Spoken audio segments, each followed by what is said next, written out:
So, good morning and happy Sabbath, everyone. Happy Sabbath.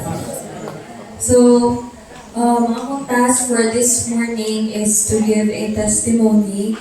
And actually, first of all, isa si Tacho ko na maghatag kayo. Okay nga wala may something big na nakita ko sa akong kinabuhi or even sa akong campus life kay dili siya something dramatic. So, nag-ano ko ba, nag-una ko sa mo i-share oy. But then, ako na-remember, actually, it all happened in one day, Jod. So, makuhaan lang siya lesson, even though simple siya. So, dapat mo i-learn from this testimony mo kay Sunan. So, atong adlaw, so ito siya sa buntag, actually. Namay ka ng event sa campus, tapos napag-iapilan. And ang schedule nilang gihatag is afternoon. Karon is, syempre, afternoon. So, dugay jud ko ni mata kay para mag-prepare. Tapos, pag-check na ko sa phone sa buntag, alas 8 ni, ingon naman na sila na, Laris, namin sa room number na. Sila number. So, tingnan mo, abi na ko, afternoon nga. Dapat, dapat hapon man, nga, naging buntag. So, kanto lang time is, grabe lang ako pagdali-dali, hanggang siya ako si Papa na pa, i-motor na lang ko diretso sa obrero, niya. Layo, medyo kay obrero, no? Kahit i-motor siya, di siya makaya, tapos, dili ba siya mikablo sa kanang, sa kanang mga shortcut from, kung sa diversion, may moagi. So, sa downtown siya binisubay ni, ang traffic, kahila ko na kayo kay, ang call time is 8:30, tapos nila ko 8:20, so, makakaya ko kaya kung abot aling nga kanamag, kahila ko na siya kayo kwanto. And then, kailangan ako tong classmate na ako na isang facilitator sa event na mo. Uy, pwede hangyo, 8:40 na lang kay, for sure, maabot na siya ko dira, promise. Hangyo na ko si Papa na magdali, So, isugot sila nga na mo, 8:40. At first, kay niingon pa sila na di daw lagi pwede kay kanang 8:30 siya call time. So, nagulbaan ako, sige na magpapapawag, padali, nagod pa, padagan na rin ang pinakakusog na gyud nimo ba, ikawas na siya tanan, tapos magawan kay, di man siya musugot si Papa. So, kato na time is, I feel like I'm giving up niya. Nagulbaan ko sa kong part ba kay, kung wala ako, ma-disqualify ako ng team. Tapos, dili ko gusto maging pabigat ba niya, na-impart sa mga gusto siya ko blame sa katong facilitators, kaya ilang ki-announce, is afternoon ang event niya. Natingala ko anong morning. So, naging lesson siya sa ako na dapat dili magsalig ba na porque dugay pa ang announcement is dugay pagkamulihok. May anagod. Kaya kung i-reflect po dato siya sa kanang if moabot ang panahon na mubalik na ang Ginoo, dili po kailangan na magpaabot pa ta para kanang dila na ito magdali-dali if nanay deadline, di ba? It's a lesson no kay Sunan. So, thank goodness kaya nakaabot mi dito before 9 a.m. and nakasulod yun sa sa event. Now, after mga udto yata to, mga udto or mga hapit na hapon, kay nagstoryahan na yung sa mga kauban sa work. And random lang to siya ba kay, syempre lunchtime, mga on. Kunya, naka-open ako ang classmate, akong friend na kanang dili siya mukha na itong ipang distribute sa mga facilitators. So, natingala ko, nag-ask ko sa ayahay ko, nanong dili man na di mo siya kauno na mukha, abi na ko ka na okay lang sa imuha. Tapos sana siya, actually, ang sudan na naasa, distribute sa facilitators is manok. Tapos pag human, panguntanan ako siya, anong dili siya mukha o manok niya, ang iyang balon, manok. So, pero mo kasi, anong bawal man ka anatin na kanang ang imong sudan, imong balon karon manok, tapos ang gihatag sa imong din mo kaunon. So, ang iyang isa ka reason, kay in line sa iyang religion, which is MCGI, kalimot ko sa ano ba sa MCGI, ang iyang belief is dili sila mong kaon og any meat basta na halal sa Muslim. So, so di mo kaon halal kay para daw sa ilaha, ang gihalal na food is gi-offer daw sa Ginoo sa mga Muslim. So, much better na dili na lang nila kaunon. So, marag kayo nga, perhaps kung sa ato aba na dili tao patakag kaon is because dili lang pa sure kung kung say ano kay unsafe magyata ng foods karon no kay nanay mga chemicals and all. So sa ihang part is dili siya mukhaon, it's because kay offer daw lagi sa Muslim pero mukha siya pork. So baliktad ita duha ako di ko ka pork tapos magman ikaw dili mukhaon kag pork di ko ka chicken. So kaya ang pork daw lagi di mo daw ginahilabtan sa Muslim. Tapos niingon pa siya na sa Manila daw, mas better na makaon chicken dito kay wala daw Muslim sa Manila. Really? Pila ko na oy. Tapos niya siya sa point na dili ba niabot sa pagkaon ng among diskusyon.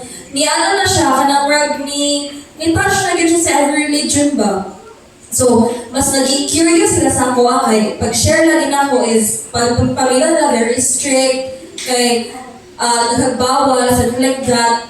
Niya gipangutanan ako nila, gipangutanan ako sa isa na mo ka senior na naka-wonder daw ko na kanang or nakapangutana ba daw ko sa mong sarili na tama ba dyan akong religion na gisudlan, wala ko ko'y doubts na ako dire or kanang kanang malain ba sa kanang God sa doctrines niya. Yan mo actually dili man kay kung isipon siya, mo man siya niya kay kung buon siya una-unaon, wala man ko'y mali sa mga doctrines. And mao po ni ang will ni God for us na kanang maging clean, na kanang wala joy sala or kanang wala blemish ba. So dili po na ko siya makitaan as kanang mali na kanang dili ni or kanang dili tanan yung parehas o kanang ginasunod. Kay for me it's all for kanang for the para sa among ikabubuti ba. So dili mo po lain or what.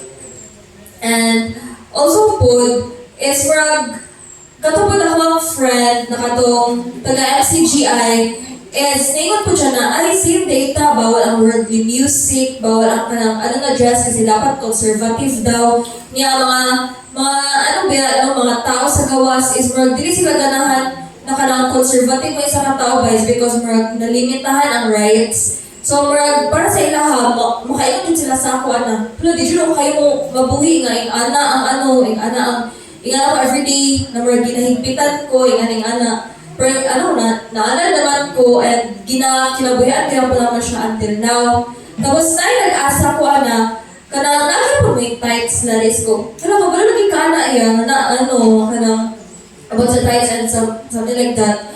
Kaya na siya experience na kanang, silang church nag-share ng tithes and pero karon is siya wala na siya silang church because kanang na-discourage siya ba muna siya agnostic ang term sa kanang walay denomination na kanang ginapilan pero mo sila Ginoo pero mas bet nila na kanang maging kanang silang sarili lang ba walay denomination nga na. And then so parang na pag nagtabo ko na adlaw, niya, maka-reflect ko ba nga, even sa mga simple na butang is, God is always there to remind you na kailangan talaga maging strong ang faith because na mga times na naimungutan na sa imuha, niya, dapat kabalo ka sa mo pagtubag because there are people na kanang sensitive sila when it comes to words, kasi maging prejudice or something like that.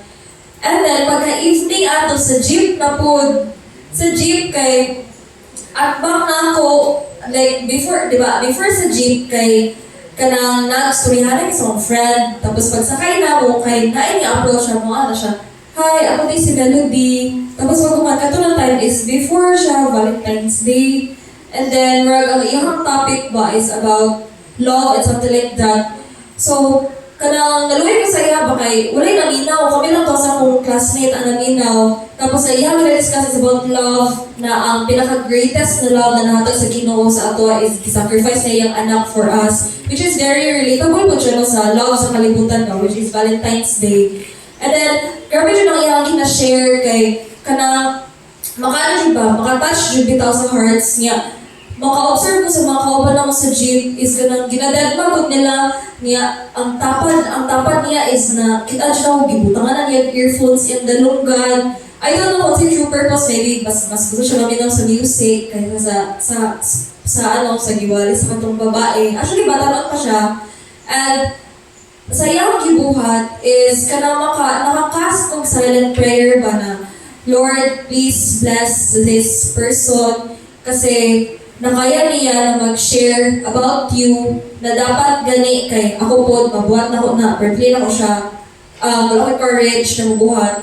So Lord, panalangin niya siya sa iyang biyahe, kay nakaya jud niya, even though wala naminaw sa iyaha. And please God, itouch ang hearts sa matong mga naminaw, dili lang kami. So makakompare mo ko sa sarili ba na, may pa sila no kay, even though batanon jud siya, magulang lang siya years ako and then kanano ba kanang dili jud siya maulaw ni share jud siya niya iyang religion di share niya is Sanctuary Church of God, Sanctuary Church of Church of Christ, Sanctuary Mission Gospel Church mo kay lang sito gani ilahang denomination. And then, nakatopic po dahil siya about sa itong wabot na good na time na mga wars, pestilence, kagutom, something like that. Alam ba, nahala, parehas natin sa mong, sa mong ginatunan sa church, pero dili dyan ako siya kaya i-share, or wala pa kayo nag-urge sa baba na share.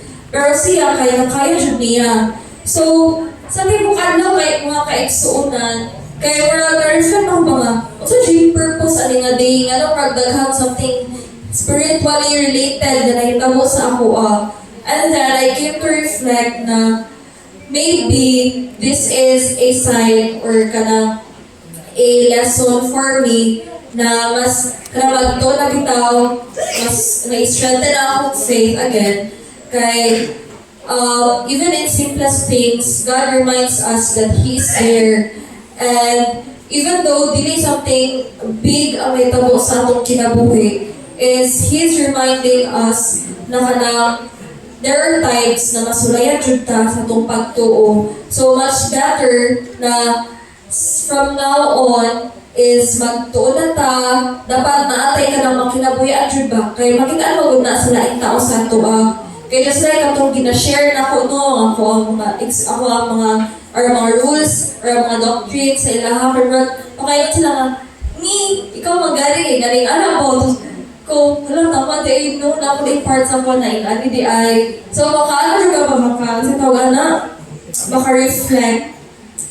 So again, being spiritual is not about mga big events and all. So today, our encouragement sa total is dili ta mag-wait for something big before na to ma-recognize ang presence ni God. Because bisan unsa atong baton, bisan asa na padulong, He's there, and not only our presence, He's already working even in our ordinary days. So may we all learn that God is not just in the extraordinary, but also on the simple everyday moments. So that's all, and happy Sabbath.